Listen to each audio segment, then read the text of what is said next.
जय जगन्नाथ दर्शक बंधु मधुबाबू भत्ता 3000 टंका भत्ता खूब शीघ्र समस्त 3000 टंका भत्ता हे मुख्यमंत्री केबे देवे सरकार दीपावली कालीपूजा कार्तिक पूर्णिमा गुरुवार केबे देवे कौन शुभ एक कार्य दिवस सरकार देवे कि कौन रही सरकार सूचना चली जोरदार प्रस्तुति आउ अल्प दिन मध्य मिल 3000 टंका भत्ता यह मु कहूनी सरकार कहते मंत्री कौन कहते माननीय आईन मंत्री कौन कहते माननीय मुख्यमंत्री कौन कहते ए विषय जानापी भिडटी आरंभ शेष पर्यंत बिना स्किप कर देखूँ और चैनल को जब नुआ कर चैनल टी सब्सक्राइब कर दिंतु पाखे थी बेल आइकन को दबाई दिंतु जहाँफल आगक आसुवा समस्त भिडियो इनफर्मेशन आपण मैंने प्रथम पाइपर चलतु आरंभ करवा आज भिडियो दर्शक बंधु 24 वर्ष पर 24 वर्षर सरकार को संपूर्ण भाव विताड़ित कर प्रथम थर पर परिवर्तन सरकार आनिले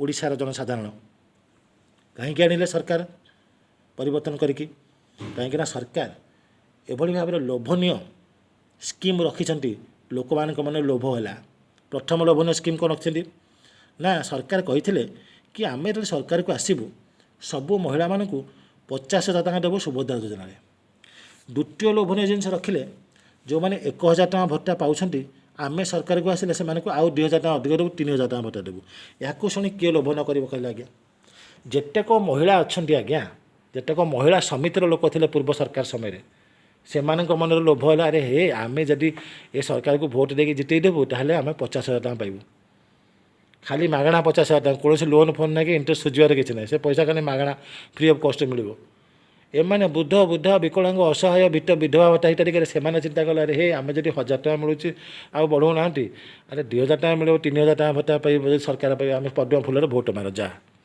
पद्म फूल को पूरा पूरा उड़ेकी नहीं आसिले भोट कर जितेक जगन्नाथ डाक शुणिले पद्म फूल आसला बीजेपी सरकार सरकार हेबा पर किंतु सरकार जो कथा गुड़िक देते प्रथम प्रतिशत देते आम सुभद्रा योजन सबू महिला मानक 50,000 टका देदेबू किंतु 21 वर्ष 60 वर्ष लोक मान 50,000 टका प्रदान कर 60 रु अधिक लोक मान वंचित कले कहीं 60 रु अधिक लोक मैंने भत्ता पाँच मधुबाबू भत्ता किए इंदिरा गांधी पेंशन पाँच सब एक से संकल्प पत्र कही नथिले तेणु कथार टाड़माड़ रहा द्वितीय पक्ष देते लोभनीय कथा कौन ना आम सबू जो मैंने भत्ता हिताधिकारी सामाजिक सुरक्षा योजन मधुबाबू पेंशन हो इंदिरा गांधी पेंशन हो सब जो मैंने पाँच से आम 1,000 जगह 3,000 टका देवु किंतु सरकार को आसला 80 वर्ष ऊर्ध्व 80% रु अधिक लोक मान 3,500 टका दे 60 वर्ष रु अधिक लोक मान वंचित करदेले जहाद्वारा सारा ओडिशार 4 कोटी जनसाधारण मन में दृढ़ वज्राघात लगिला से चिंता कले कहले सरकार मिछुआ सरकार जहाँ कही प्रतिश्रुति पालन करूनी चारिआड़े आंदोलन जागी उठला पंचायत स्तर ब्लॉक स्तर जिला स्तर राज्य स्तर समस्त जाकि विधानसभा घेराव कले विधानसभा घेराव करने पर मान्यवर यशस्वी आईन मंत्री मान्यवर पूर्त विभाग मंत्री चारिआड़ू प्रेसर पड़ा लोक मानकर किसी लोक मैंने ब्लॉक घेराव कले ब्लॉक टंका नेलेनी किसी लोक मैंने जाकि विधानसभा घेराव कले किसी लोक मैंने जाकि कहले कि आम 3,500 टका से पाँच आम कहीं 1,000 टका नबू ये सब कथा ना ठीक ना किसी लोक ब्रह्मपुर जन लोक ये भत्ता पेंगा जीवन चलीगला तेणु एभली परिस्थिति चारिआड़े प्रेसर पड़ा विरोधी दल संग्राम जारी रखिले भत्ता पेंगा सब गाँ गाँ बुलिले सरकार विरुद्ध ये कले तेणु जिते चारिआड़े प्रेसर पड़ा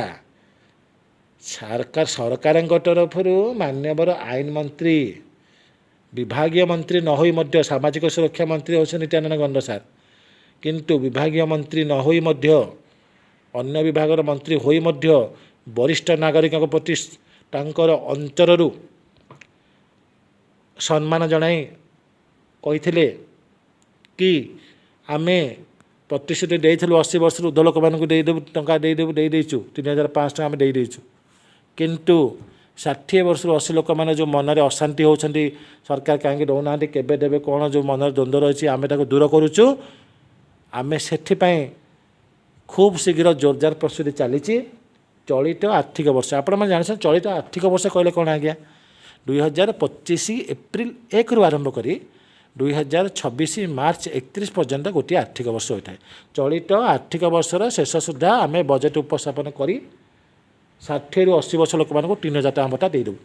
ଏକଥା ଆଇନ ମନ୍ତ୍ରୀ କହିଲେ, ଥରେ ନୁହଁ 3 ଥର କହିଲେ।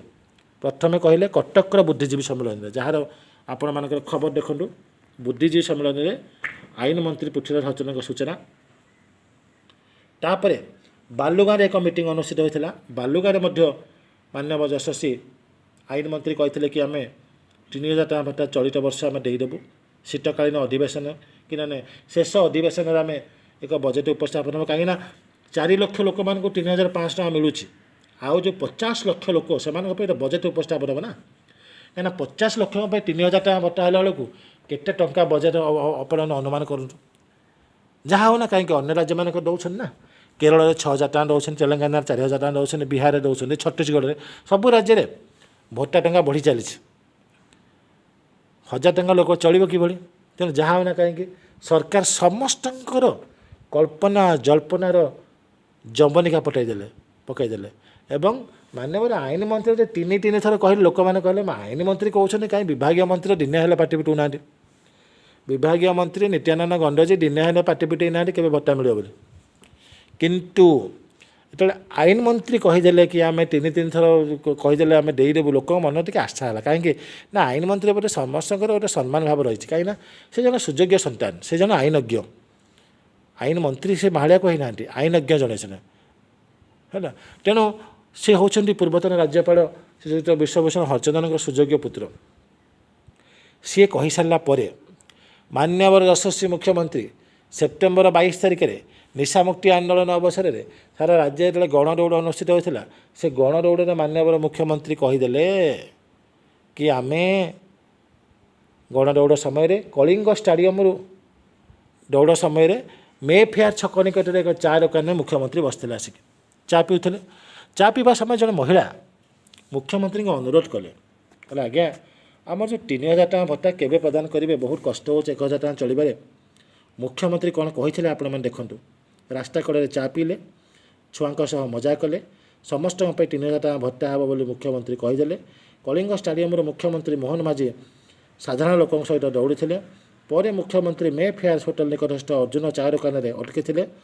ସେଠାରେ ଜଣେ ମହିଳାଙ୍କ ସମସ୍ୟା ବୁଝିବା ବେଳେ ସେ ଭତ୍ତା ଟଙ୍କା ବଢ଼ାଇବାକୁ ମୁଖ୍ୟମନ୍ତ୍ରୀଙ୍କୁ ଅନୁରୋଧ କରିଥିଲେ। ମୁଖ୍ୟମନ୍ତ୍ରୀ ତାଙ୍କ କଥା ଶୁଣିବା ମାତ୍ରେ 60 ବର୍ଷରୁ ଅଧିକ ବୟସ୍କ ଲୋକ ଦିବ୍ୟାଙ୍ଗଙ୍କ ପାଇଁ ଖୁବ୍ ଶୀଘ୍ର 3,000 ଲେଖାଏଁ ଭତ୍ତା ପ୍ରଦାନ କରାଯିବ ବୋଲି କହିଥିଲେ। ଏଥିସହିତ ଆମେ 80 ବର୍ଷରୁ ଉର୍ଦ୍ଧ୍ୱ ଲୋକମାନଙ୍କୁ 3,500 ଟଙ୍କା ମିଳୁଛି। ଆୟୁଷ୍ମାନ ବୟୋବର୍ଦ୍ଧନା ଯୋଜନାରେ ବୟସ୍କ ଲୋକଙ୍କ ପାଇଁ ସ୍ୱତନ୍ତ୍ର ବ୍ୟବସ୍ଥା କରାଯାଇଛି ବୋଲି ମୁଖ୍ୟମନ୍ତ୍ରୀ କହିଥିଲେ। ତେଣୁ ମୁଖ୍ୟମନ୍ତ୍ରୀ ଆଇନ ମନ୍ତ୍ରୀଙ୍କ କଥାକୁ ମୋହର ବାଜିଲେ କି ଯାହା ଆମେ ଟଙ୍କା ଦେଇଦେବୁ ଅଳ୍ପ ଦିନ ମଧ୍ୟରେ। ତେଣୁ କିଛି ଲୋକ ଅଛନ୍ତି ଏକଥାକୁ ଖାତିର ନ କରିକିରି, ଏ ଲୋକ ସରକାର ମିଛ କହୁଛନ୍ତି ଭାବିକିରି ଜାଲିଆତି କାମ କରିକି ଭୋଟ କାର୍ଡ଼ରେ ନିଜ ବୟସ ବଢ଼େଇକିରି ଭତ୍ତା ପାଇଁକି ଆବେଦନ କରୁଛନ୍ତି 80 ବର୍ଷ କରିକି। ସରକାର ପାଖରେ ଅଧିକ ଆବେଦନପତ୍ର ପହଞ୍ଚିଲା, ସରକାର ସଚେତନ ହୋଇ ଜିଲ୍ଲାପାଳମାନଙ୍କୁ ନିର୍ଦ୍ଦେଶ ଦେଇଛନ୍ତି ସେମାନଙ୍କର ଭତ୍ତାକୁ ରଦ୍ଦ କର ଏବଂ ସେମାନଙ୍କ ବିରୁଦ୍ଧରେ କାର୍ଯ୍ୟାନୁଷ୍ଠାନ ନିଅ। ଏଥିରୁ ଦୂରେଇକି ରୁହନ୍ତୁ, ଏଥିରୁ ଆପଣ ଦୂରେଇକି ରୁହନ୍ତୁ। ଜାଲିଆତି କାମ କରନ୍ତୁ ନାହିଁ, ସରକାର ସାଙ୍ଗେ ସାଙ୍ଗେ ଧରିବ କେବେ। ଜାଲିଆତି କେବେ ଏଇ ସରକାର ସମୟରେ ହେବ ନାହିଁ। ତେଣୁ ଆଉ ଅଳ୍ପ ଦିନ ଅପେକ୍ଷା କରନ୍ତୁ ନା। ସରକାର କହିସାରିଲେଣି, ମୁଖ୍ୟମନ୍ତ୍ରୀ ମୋହର ମାରିସାରିଲେଣି, ମାନେ ଆଉ କ'ଣ ଆଜ୍ଞା? ରାଜ୍ୟର ମୁଖିଆ ଯେତେବେଳେ କହିଦେଲେ ଆଉ ତାଠୁ ବଡ଼ କଥା କ'ଣ ଅଛି?